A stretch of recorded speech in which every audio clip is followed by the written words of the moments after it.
मैं राष्ट्रपति preserve, protect, and defend the Constitution of the United States. the Constitution of the United States. So help me God. So help me God. Congratulations. 2025 সালের 20 জানুয়ারি যুক্তরাষ্ট্রের 47তম president হিসেবে শপথ গ্রহণ করেই 26টি নির্বাহী আদেশে স্বাক্ষর করেন ডোনাল্ড ট্রাম্প। ক্ষমতায় বসেই তৈরি করেন নতুন সরকারি দক্ষতা বিভাগ, জন্মসূত্রে নাগরিকত্বের অধিকার বাতিল সহ ক্যাপিটাল হিলের দাঙ্গার ঘটনায় সাধারণ ক্ষমা ঘোষণা করেন 1,500 ব্যক্তিকে।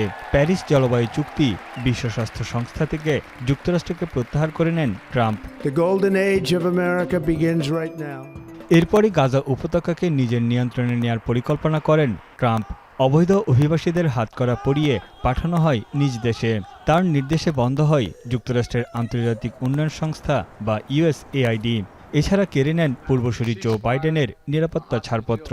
হোয়াইট হাউসে বৈঠক করেন ব্রিটিশ প্রধানমন্ত্রী কিয়ার স্টারমার ও ভারতের প্রধানমন্ত্রী নরেন্দ্র মোদীর সঙ্গে। ফেব্রুয়ারির শেষ দিকে ওভাল অফিসের বিতর্কিত ও উত্তেজনাপূর্ণ ট্রাম্প জেলেনস্কির বৈঠক 2025 সালের সবচেয়ে আলোচিত বিষয় হয়ে রয়েছে। Don't tell us what we're going to feel. 4 March মার্কিন কংগ্রেসে প্রথম ভাষণ দেন মার্কিন প্রেসিডেন্ট ডোনাল্ড ট্রাম্প। ইংরেজিকে করেন যুক্তরাষ্ট্রের সরকারি ভাষা। বাতিল করেন কলম্বিয়া ও হার্ভার্ড সহ বেশ কিছু বিশ্ববিদ্যালয়ের কোটি ডলারের অনুদান ও চুক্তি। এছাড়া আমদানি করা গাড়ির উপর ধার্য করেন 25% শুল্ক। 3 মেতে প্রেসিডেন্ট হওয়ার পরিকল্পনার কথাও জানান ট্রাম্প। 2 এপ্রিল ট্রাম্পের সম্পর্ক শুল্কে টালমাটাল শুরু হয় বিশ্ব অর্থনীতিতে। সূত্রপাত ঘটে বাণিজ্য যুদ্ধের। মার্কিন চীন পাল্টাপাল্টি শুল্ক হার ছাড়িয়ে যায় 145% পর্যন্ত। এর সপ্তাহখানেক পরই তার 90 দিনের জন্য স্থগিত করা হয়। শাসন ক্ষমতার 4 মাসের মাথায় বিক্ষোভের মুখে পড়েন ট্রাম্প।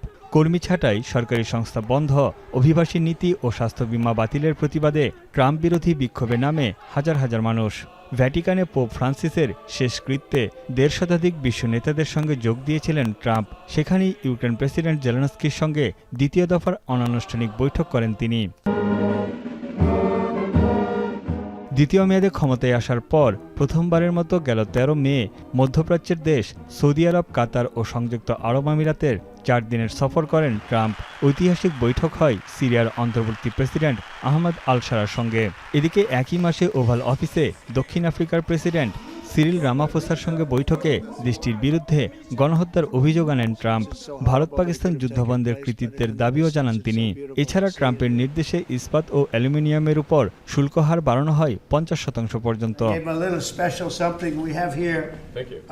ক্ষমতা গ্রহণের 6 মাসের মাথায় ঘনিষ্ঠ মিত্র ধনকুবের ইলন মাস্কের সঙ্গে দ্বন্দ্ব শুরু হয় ট্রাম্পের। প্রকাশ্যে আসতে থাকে 2 বন্ধুর বাগবিতণ্ডার ঘটনাও। এর জেরে আমেরিকা পার্টি নামে নতুন দল গঠনের ঘোষণা দেন টেসলা প্রধান ইলন মাস্ক। 21 জুন ট্রাম্পের নির্দেশে বাংকার বাস্টার বোমা ফেলে ক্ষতিগ্রস্ত করা হয় ইরানের 3টি পারমাণবিক স্থাপনা। প্রায় 21 মাস ধরে চলা হামাস ইসরায়েল যুদ্ধে 60 দিনের অস্ত্রবিরতির প্রস্তাব করেন ট্রাম্প। 7 জুলাই জিম্মিদের মুক্তি ও যুদ্ধবিরতি নিয়ে বৈঠক করেন ইসরায়েলি প্রধানমন্ত্রী নেতানিয়াহুর সঙ্গে।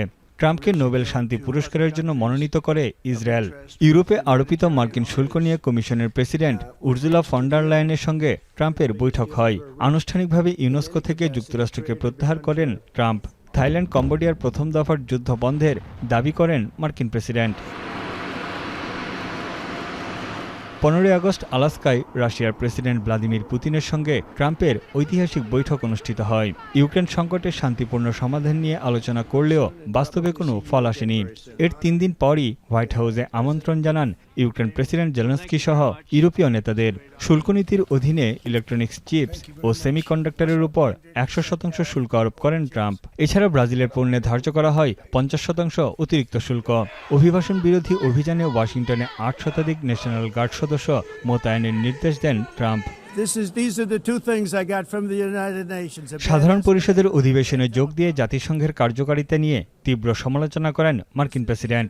এসকেলেটর হুট করে বন্ধ হয়ে যাওয়া এবং টেলিপ্রম্পটারের বিভ্রাট নিয়েও কটূক্তি করতে ছাড়েননি ট্রাম্প। ঘনিষ্ঠ মিত্র চার্লি কার্কের মৃত্যুতে ক্ষোভে ফেটে পড়েন তিনি। চার্লি কার্কের স্মরণসভায় প্রায় 4 মাস পর ফের একসঙ্গে দেখা যায় ট্রাম্প ও ইলন মাস্ককে। ইসরায়েলি পার্লামেন্ট নেসেটে প্রথমবারের মতো ভাষণ দেন মার্কিন প্রেসিডেন্ট ডোনাল্ড ট্রাম্প। এই সময় তিনি নেতানিয়াহুকে দুর্নীতির মামলা থেকে প্রত্যাহারের অনুরোধ জানান। এদিকে 1 অক্টোবর শুরু হয় দেশটির ইতিহাসের দীর্ঘতম শাটডাউন। 12 নভেম্বর ট্রাম্পের স্বাক্ষরের মধ্য দিয়ে কাটে 43 দিনের দীর্ঘ অচলাবস্থা। হামাস ইসরায়েল যুদ্ধ বন্ধে ট্রাম্পের 20 দফা শান্তি পরিকল্পনার প্রকাশ পায়। তার নির্দেশে ক্যারিবিয়ান ও লাতিন উপকূলে মাদকবিরোধী অভিযানে মেক্সিকো ও ভেনেজুয়েলার জাহাজে হামলা চালায় যুক্তরাষ্ট্র। ওয়াশিংটন ডিসিতে 2 ন্যাশনাল গার্ড সদস্যের গুলির ঘটনায় তৃতীয় বিশ্বের সব দেশের অভিবাসন প্রক্রিয়া স্থগিতের আহ্বান জানান ট্রাম্প। এছাড়া 19টি দেশের অভিবাসন আবেদন, ভিসা ও গ্রিন কার্ড প্রক্রিয়ার কার্যক্রম অনির্দিষ্টকালের জন্য স্থগিত করা হয়। বছরের শেষ মুহূর্ত পর্যন্ত আলোচনায় ছিলেন মার্কিন প্রেসিডেন্ট ডোনাল্ড ট্রাম্প। অভিবাসন নীতিতে কঠোর ট্রাম্প চালু করেন $10 লাখ বিনিময়ে যুক্তরাষ্ট্রের স্থায়ী নাগরিক হওয়ার গোল্ড কার্ড ভিসা। ক্যাপিটল হিলের ভাষণ ভুলভাবে সম্পাদনার অভিযোগে ব্রিটিশ সংবাদমাধ্যম বিবিসির বিরুদ্ধে $1000 কোটি 2টি মামলা করেছেন ডোনাল্ড ট্রাম্প। তানভীর চানি, এখন বিশ্ব। 4 গুণ শক্তিশালী এনজাইম ও অধিক ফেনা সমৃদ্ধ অরিক সিলভার ওয়াশ মাত্র 70 টাকায়।